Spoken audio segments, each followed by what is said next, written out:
નમસ્કાર મિત્રો, જય શ્રી રામ, જય શ્રી કૃષ્ણ, જય માતાજી. જો તમારું નસીબ ખરાબ થઈ રહ્યું છે તો તરત જ કરો આ 4 કામ. નંબર 1, તુલસી પાસે દીવો કરવો. શાસ્ત્રોમાં એવી માન્યતા છે કે જો વ્યક્તિ દરરોજ તુલસી પાસે દીવો પ્રગટાવે છે તો તેના જીવનમાંથી દરેક પ્રકારની નકારાત્મક શક્તિઓ દૂર રહે છે. વૈજ્ઞાનિકો પણ તેના ફાયદા જોઈને તેને ખૂબ જ શુભ માને છે.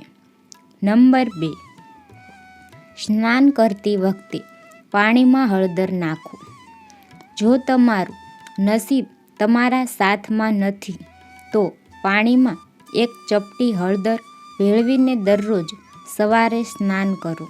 આનાથી ભગવાન વિષ્ણુ અને બૃહસ્પતિના આશીર્વાદ બન્યા રહે છે, જે તમારા માટે સૌભાગ્ય લાવે છે. જો તમે સાંજે નહાતા હો તો પાણીમાં 1 ચપટી મીઠું નાખો. તેનાથી તમામ નકારાત્મકતા દૂર થાય છે.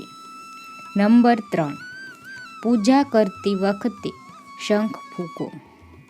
જો તમને તમારા ઘરમાં કોઈ સ્થાન પર વાસ્તુદોષ લાગે અથવા જણાય તો તમારે તે સ્થાન પર સવાર સાંજ શંખ ફૂંકવો જોઈએ.